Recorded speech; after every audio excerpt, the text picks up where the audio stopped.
Hello everyone, again welcome back to my channel.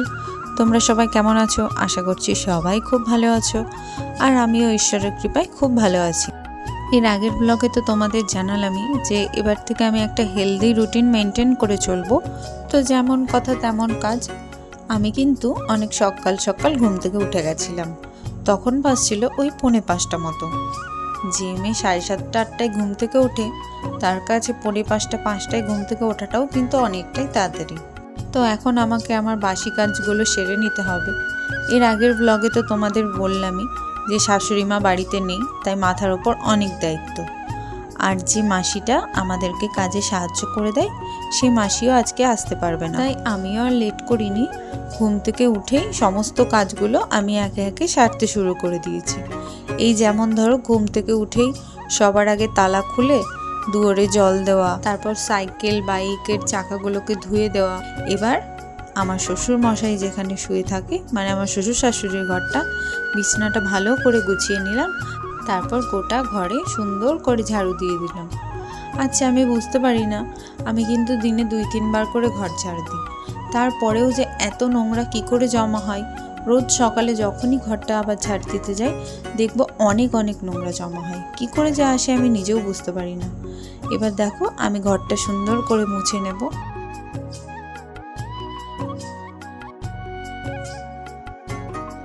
এবার চলে আসলাম সোজা ওপরে, মানে আমার ঘরে। আমার ঘরটা এবার সুন্দর করে ঝাড়ু দিয়ে মুছে নিয়ে ঘরটা পরিপাটি করে গুছিয়ে নেব। তারপর সমস্ত বাসি কাজ সেরে চলে আসলাম ছাদে। আর এই যে তোমরা যে ছানাটাকে দেখছো না, একে আমার বর কিছুদিন আগে নিয়ে এসেছে। তার অনেক দিনের শখ ছিল যে একখানা এরকম ছানা পুষবে। প্রথমের দিকে তো বরের এই সিদ্ধান্তে আমরা কেউই একদমই রাজি ছিলাম না, কারণ আমরা সকলেই কিন্তু এদের ভালোবাসি। তবে বাড়িতে না ওইভাবে পোষাটা আমার ঠিকঠাক পছন্দ হয় না, কারণ ওদের রেখে তুমি কোথাও বেরোতে পারবে না। হট করে যদি কোথাও তোমার যাওয়ার হয়, ওদেরকে একা রেখে তো যাওয়া যাবে না, তাহলে সেই বাবা মায়ের ওপর ওদেরকে চাপিয়ে দেওয়া হচ্ছে।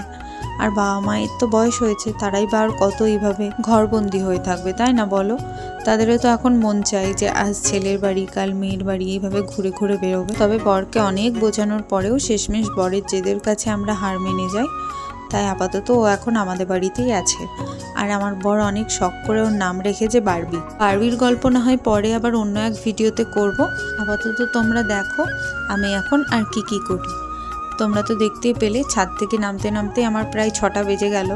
তারপর আমি আর একটুও সময় নষ্ট করিনি, ঝটাপট স্নানটা সেরে নিই, কারণ এবার আমাকে পুজোয় ঢুকতে হবে। আর তার আগে তো সুন্দর করে নিজেকে সেই যে গুজে পরিপাটি করে রাখতে হবে, তাই না বলো? আগে সবার আগে নিজেকে ভালোবাসতে হবে, তবেই তো তুমি সবাইকে মন দিয়ে ভালোবাসতে পারবে। আর এই যে তোমরা তো দেখতেই পাচ্ছ, আমি এখন পুজোতে ঢুকে গেছি, মানে ঠাকুর ঘরে ঢুকে গেছি। তো ঠাকুর ঘরে ঢুকে সবার প্রথমে ঠাকুরের জায়গাটা, ঠাকুরের নিচটা সব কিছু ভালো করে মুছে নিয়ে তারপর এবার ঠাকুর মুছিয়ে একে একে চন্দন সিঁদুর সব পরাতে লাগলাম। আর সেদিনকে ছিল মঙ্গলবার, আর মঙ্গলবার মানেই তো আমাদের বজরংবলির দিন। জানো তো, অনেকের কাছেই শুনেছি যে হনুমানজিকে নাকি মেয়েদের ছুতে নেই, কারণ হনুমানজি ছিলেন পরম ব্রহ্মচারী। কিন্তু আবার এটাও অনেকের মুখে শুনেছি যে তুমি যদি পুত্র জ্ঞানে বা ভাই রূপে বা দাদা রূপে হনুমানজির পুজো করো, তাহলে সেটা আর কোনো দোষ হয় না। তো আমিও সেরকম হনুমানজিকে আমার ভাই বা দাদা রূপেই সবসময় পুজো করে থাকি। এই দেখো, আমার পুজো কিন্তু একদম কমপ্লিট। তারপরে আমি সোজা চলে এসেছি রান্নাঘরে, কারণ এবার রান্না বান্নাটা সেরে নিতে হবে। কারণ সকাল সকাল রান্না না সারলে আমার বরকে তো আর খাইয়ে তার কাজে পাঠাতে পারবো না, তখন তো তার দেরি হয়ে যাবে। আর আমি বেশি কিছু করিনি, করেছিলাম ডাল ভাত আলু সেদ্ধ, একটা ভাজা আর একটা তরকারি।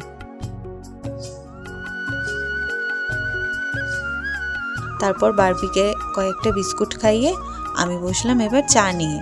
আর ততক্ষণে কিন্তু আমার রান্নাবান্না একদম কমপ্লিট। আর আমার বর, আমি, আমার শ্বশুর মশাই সবাই খাওয়া দাওয়া করে নিয়েছি। আর এই যে এবার আমার বর বেরিয়ে যাচ্ছে তার কাজে। আর দেখো, বারবি ঠিক বুঝতে পেরেছে যে ওর বাবা আর থাকবে না বাড়িতে, তাই ও কিন্তু ছটপট করা শুরু করে দিয়েছে।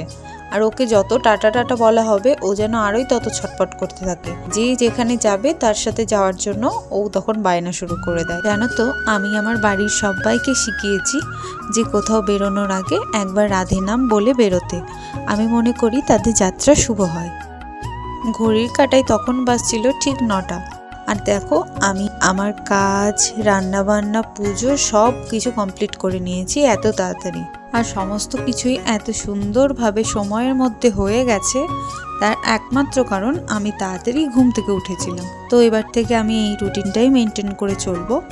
আর আমার এই ভিডিওটা তোমাদের কেমন লাগলো অবশ্যই জানিও। যদি ভালো লেগে থাকে একটা ছোট্ট লাইক, কমেন্ট আর শেয়ার করে দিও। খুব শীঘ্রই দেখা হচ্ছে পরের একটি ভিডিওতে। ততক্ষণের জন্য সবাইকে টাটা, বাই।